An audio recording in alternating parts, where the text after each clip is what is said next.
Hey everyone, I've got next week's workout queued up and ready to go. We're going to take a look at it here. I'm going to go over it and go over some tips. So this first one is going to be kind of a mixture of a windmill and a dumbbell snatch at the same time.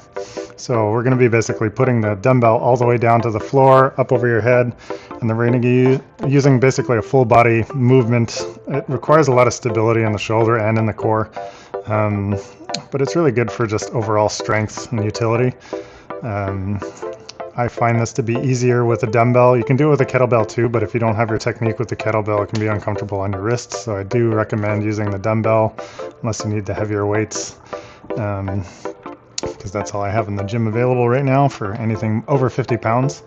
But that's going to be exercise 1.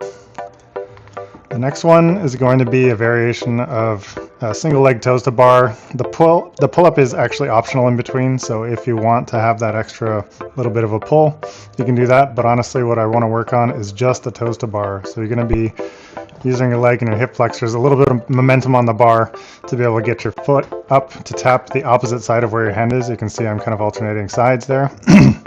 This is actually easier than doing it with 2 feet. We can use this variation to work ourselves towards being able to do toes to bar with both feet into the proper target, which is right in the middle typically. This is going to be just kind of a high intensity burpee with battle ropes. It's a pretty explosive, pretty athletic maneuver. It drains you really quickly, so it might seem like it's pretty simple, but those ropes add up over time and they actually get pretty heavy. So it's a good one to pace yourself on. I'd like to get at least 8 or 10 for everyone, but you're going to find that it gets pretty challenging in a real quick manner. So the next one is around the worlds, except we're going to be doing it from a kneeling position. When you're doing it standing, it gives you a little bit more stabilization using your full legs, but when you're kneeling like this, it actually isolates more of your core. So what you want to do is while you're swinging this weight around you in circles, you're going to be focused on bracing your core and trying to move as little as possible. If you've got a heavy enough weight, it's going to move you, but you're going to do your best to resist the rotation and the movement and try and be as steady as possible. And that's where you're going to get the most work in with an exercise like this, which is just great for core stability, for doing heavy lifts and things like that. And then this last is just going to be burst rhinos. We've gone over this once before. It's a pretty standard movement. You get into a lunge position, you grab a heavy weight, and you're going to push it out and pull it back as quickly as you can. It's a very explosive, very athletic movement.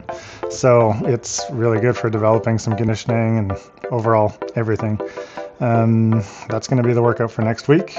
I'm going to be still continuing to go over the Legacy series, so you can look forward to other videos if you do want to follow along and look at some of the past stuff we've done. But this will be our upcoming week, and we're going to cap off February with this. I think this is the last workout of February, and we'll hopefully get into the spring months and get back outside sometime soon. So I will see you guys next week.